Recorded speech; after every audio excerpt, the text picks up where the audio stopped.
the example of Muhammadur Rasulullah sallallahu alayhi wasallam. Did he ever hold anyone's past against them? Never did. Never did. Too many examples to list on here. Wahshi. Wahshi is the man who assassinated the uncle of the Prophet ﷺ. The death of the uncle, the murder of the uncle, the mutilation of the body of the uncle of the Prophet ﷺ is one of the moments in his life where the Sahaba say, it was one of the few times where we saw the Prophet ﷺ in such profound pain. Like he was crying. He was so deeply hurt that when they came back into Medina, the Battle of Uhud, many Muslims had died on that day. And he could hear different family members crying when they were receiving the news of the death of their family member. The Prophet ﷺ started to cry as they were walking into Medina, and he started to say, today there is somebody crying for everyone who's died. But there's nobody crying for my uncle, because my uncle's own family was the one who did this to him. That's how much pain he felt. But the man who carried out the assassination, the hit on Hamza radiallahu anhu, Wahshi, not only does the Prophet ﷺ not hold a grudge against him, but the Prophet ﷺ is the one who is having letter after letter after letter sent to Wahshi. Tell Wahshi to become Muslim. Tell Wahshi to change his life.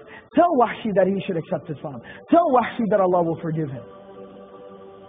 That's how merciful the Prophet ﷺ was. That's how willing he was to overlook people's past. Hind, the woman who hired Wahshi to assassinate Hamza radiallahu anhu.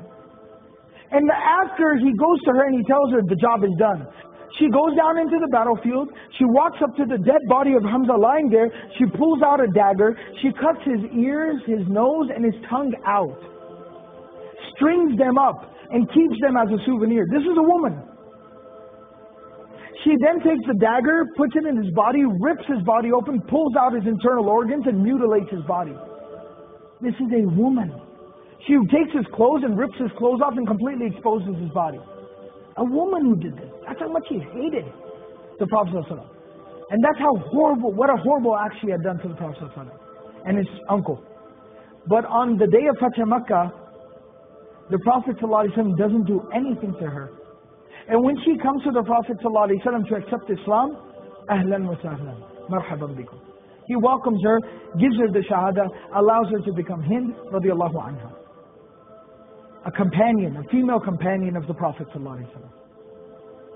And the stories go on and on. Ikramah, the son of Abu Jahl, same thing. Khalid ibn al-Walid, the architect of the killing of dozens of Muslims on the day of Uhud. All of these people, they were embraced with open arms.